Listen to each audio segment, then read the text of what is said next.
Okay, shall we start now? Yes. Okay, in the last lecture, we stopped at the bilateral real exchange rate, right?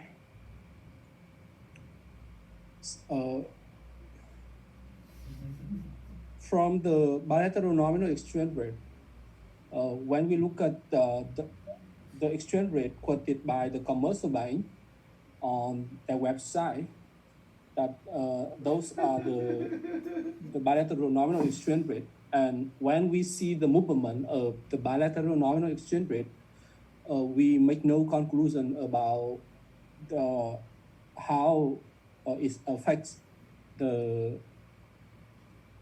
competitiveness of the countries, the trade competitiveness. So we use the concept of the bilateral real exchange rate to in order to interpret the trade competitiveness. And for the real exchange rate, in the last lecture, we stopped at this part. So, let's make a quick look. First, for the formula, for the real bilateral real exchange rate, we have the two forms, the static and the dynamic form. For the static form, we denote the bilateral real exchange rate at the E with a subscript R. R stands for real.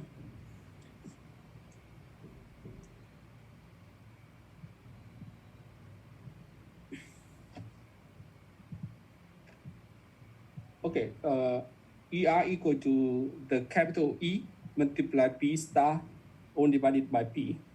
And this is the formula to compute the ER, the real exchange rate. And when we compute the ER, we compare with, after we have ER, we compare with 1. And if ER, the real exchange rate is greater than 1, so we can conclude that the domestic currency or the term currency is real undervalued. And when the domestic currency is real undervalued, is increase the export and decrease the import. And we say that the Vietnam has a higher international trade competitiveness.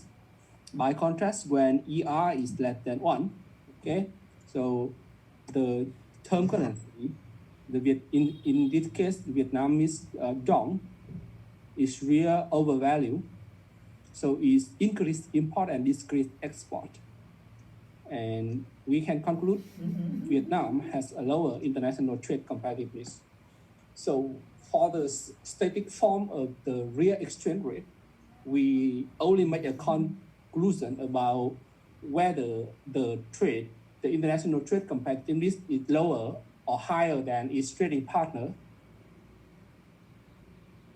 And for the static form, when we make a conclusion about the real undervalue or the real undervaluation or the overvaluation, we can compute the percentage of the undervaluation or the real overvaluation. And in the last lecture, I showed you how to derive such a formula, right? So after the right, we can have we denote the percentage of the real overvaluation or undervaluation as the VR. And this is the general formula to compute the VR is equal to the QF minus QD all divided by QD multiply 100%. And QF and QD are respectively the quantities of goods, but in the foreign and domestic country by using one unit of currency, okay? And in the last meeting, I showed you how to derive the VR for commodity currency and the term currency, okay? And after we derive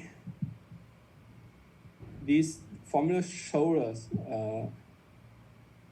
the result of the VR for the commodity currency. For the commodity currency, please look at my spotlight. The VR of the commodity currency is equal to the ER minus 1. And for VR of the term currency is equal to 1 divided by ER minus 1, okay? And when we have this result, we compare VR with 0. If we have the ER, I mean the real exchange rate, we compare to 1. We compare to 1. And to make the conclusion about whether a currency is undervalued or overvalued, okay? And whether a country has a higher or lower the trade competitiveness. But for when we have the result of the VR, we compare with 0. And if VR is greater than 0, the currency is real overvalued. Okay, so VR is positive, so the currency is real overvalued. If VR is negative, so the currency is real undervalued. And if VR is equal to 0, okay, or ER equal to 1, so two currencies are as the purchasing power parity. Purchasing power parity, okay. Now we apply to do the exercise.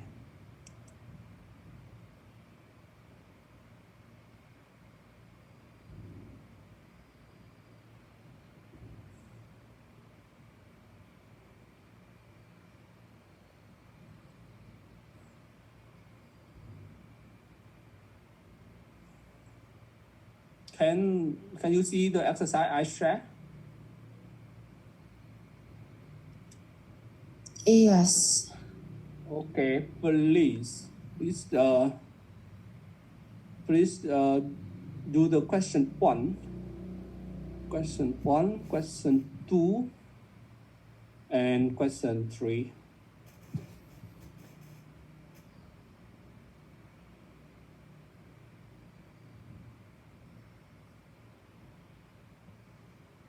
Do you have this file? Right? I already upload on our Google Classroom, right? Please do the question 1 from 1 to 3.